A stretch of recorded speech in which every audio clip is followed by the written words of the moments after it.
Welcome back, ladies and gentlemen, and still with our coverage here of the second day of the second phase of the parliamentary elections taking place inside Egypt in the 13 governorates. We are delighted to be joined over the telephone by our guest, Mrs. Marian Gerges, the journalist. It's a very good afternoon to you, ma'am. Good afternoon to you and your dear guests. Thank you very much for your time this afternoon. Now, the second day of the second phase, Dr. Marian, of these elections. Tell me a bit about your reading of the current scene with the numbers of people that are heading to the polling stations and the different demographic representation.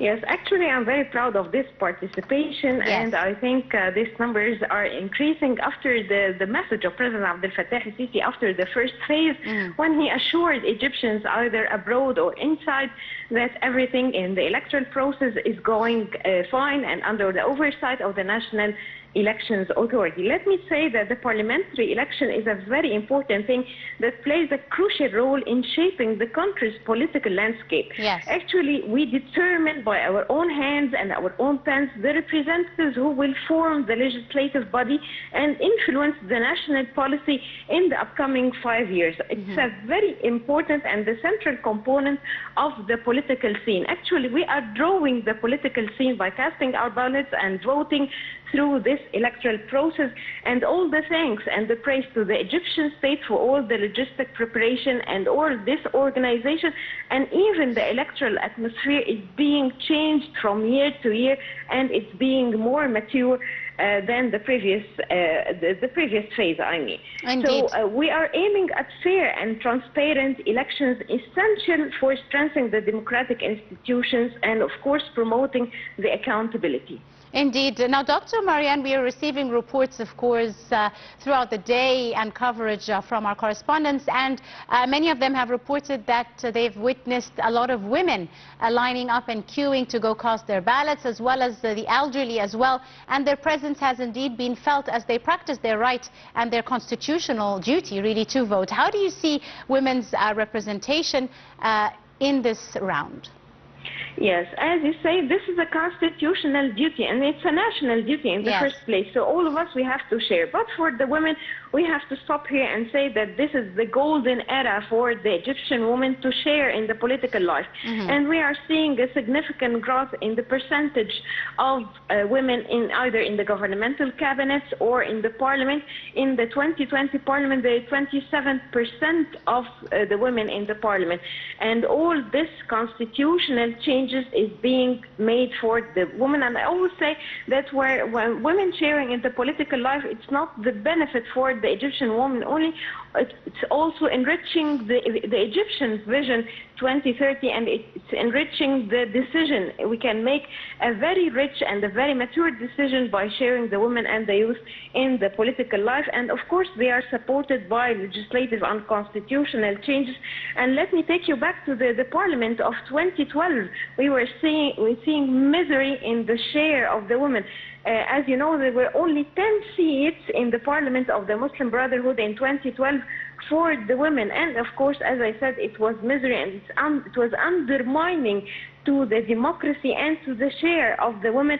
And they were, even the 10 women that were present in the parliament, they were hindering and they were against the rights of the women by lowering the age marriage and amending the custody laws. Indeed, very difficult and challenging time indeed in Egyptian history and Egyptian politics. But back to the present now, we've seen the full judicial supervision of the election process. How important is this with regards to ensuring transparency as well? Yes, as you know, that Egypt is one of the few countries that the elections or the electoral process is under complete judiciary insurance or oversight. And any reported irregularities that raise questions about the transparency of the electoral process is being transferred to the National Elections Authority. Yes. And any citizen that feels that something wrong with his station or his spot, he can report this to the National Elections Authority. And there is a WhatsApp and there is a hotline that they can contact the National Elections Authority and report some irregularities or any violations to the electoral process, because the Egyptian state has the real intention that these elections should go with very, very a professional way and in a transparent way that will reflect the genuine will of the Egyptian people. As you know, this parliament will reshape the government, and this parliament is important for the economic reform, for the social services, for the national security. So all these things are very important for the Egyptian people. So for this, the Egyptian state is very keen the electoral process go in a professional way. As we've seen in the first phase, when there was some violations to the electoral process, some were cancelled totally, and of course this in the second phase will be revised and revised by the National Elections Authority. Indeed. And how do you see, Dr. Marian, the role that the National Election Authority has played in order to facilitate, the monitoring process by non-governmental organizations or civil societies or even international observers that have come to observe and monitor the situation with regards to the parliamentary elections in Egypt? Yes, the National Elections Authority made a lot of efforts so far, maybe from a decade, in the past decade, and we have seen many elections went through a professional way. And as you know, in non-governmental organizations and many international organizations are overseeing and checking the electoral process in Egypt. And any complaint, as I said, from the voters and many violations, or any behavior that does not go with the rules of the National Election Authority, of course this being reported, and we have to begin from the database, as you know, from the database that were organized in order to make it easy for the Egyptian citizen inside Egypt or even abroad in order to make it smooth and professional elections. Indeed. Now finally, Dr. Marian, for my last question, as a journalist yourself, let's talk a bit about media coverage.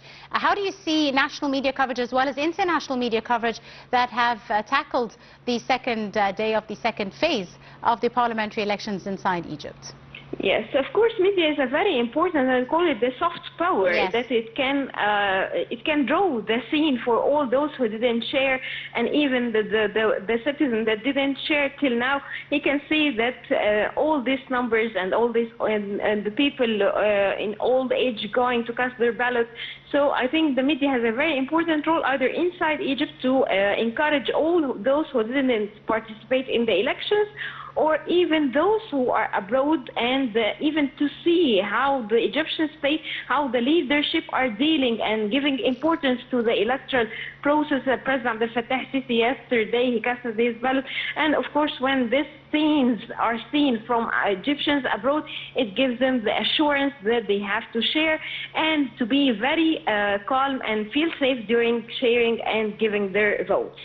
Absolutely. On that note, I'd like to thank you very, very much. Our guest for the afternoon, Dr. Marian Gerges, the journalist. Thank you very much, ma'am, for your time and your insight. And of course, ladies and gentlemen, do stay tuned as we continue our coverage of the parliamentary elections.